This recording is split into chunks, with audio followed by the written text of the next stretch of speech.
Welcome to சினிமைக் channel. இந்த வீடியோவில் நம்ம எந்த படத்தோட ரிவ்யூ பார்க்க போகிறோம்னா ஆஃபீஸர் ஆன் டியூட்டி. இது வந்து மலையாளத்தோட crime thriller movie.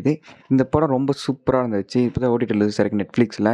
Tamil டப்போட available இருக்குது. இந்த படத்தோட ஒன்லைன் என்னென்னா, ஒரு போலீஸ் ஆஃபர் வந்து ஒரு போலீஸ் ஆஃபீஸர் வந்து சூசைட் பண்ணிக்கிறாரு. அவரை சுற்றி 4 பேர் இருக்காங்க, இல்லை 2 பொண்ணுங்க வேறு இருக்காங்க. அவர் ஏன் செத்தார், எதுக்கு செத்தாருன்னு அந்த படத்தோட மீதி ஸ்டோரியாக போகும். இதில் இன்னொரு லைனும் இருக்குது. ஒரு நகை கடைக்கார அந்த பொண்ணு வந்து நகை வாங்கி கொடுத்துருப்பாங்க. அது போலி நகையாக இருக்கும். அதை இன்வெஸ்டிகேஷன் பண்ண நம்ம ஹீரோ களத்தில் இறங்குறாரு. அதுக்கும் இந்த போலீஸ் சத்தத்துக்கு என்ன சம்மந்தம், அதை வச்சு தான் மீதி ஸ்டோரி போகும். இந்த படத்தில் ரொம்ப சூப்பராக இருக்கும், ரொம்ப நல்லாயிருக்கும். ஸ்க்ரீன் ப்ளேயும் சரி, ஸ்டோரியும் சரி, நல்லா பர்ஃபெக்டாக இருக்கும். அதை பாட்டு போய்கிட்டே இருக்கும். ஸ்டோரி எந்த இடத்துல லேக் அடிக்காது, இன்ட்ரெஸ்ட்டாகவும் இருக்கும். மலையாளத்தில் இந்த விஷயத்தில் நல்ல மூவினா இதை சொல்லலாம். இதுவும் நல்லாயிருக்கு, அந்தளவுக்கு சூப்பராக இருக்குது. ஹீரோவில் பண்ணியிருக்காரு நம்ம குஞ்சகா போகன்களும் நல்லா பண்ணியிருக்காரு. அவர் கொடுத்த ரோலை நீட்டாக பண்ணியிருக்காரு, நல்லாவும் பண்ணியிருக்காரு. ஃபீமேல் ரோலில் பண்ணியிருக்க கீதாமணி நல்லா பண்ணியிருக்காங்க. மொத்த விட இந்த படத்தை குறை சொல்கிற அளவுக்கு ஒன்றும் கிடையாது. ஆனால் நல்லாயிருக்கு.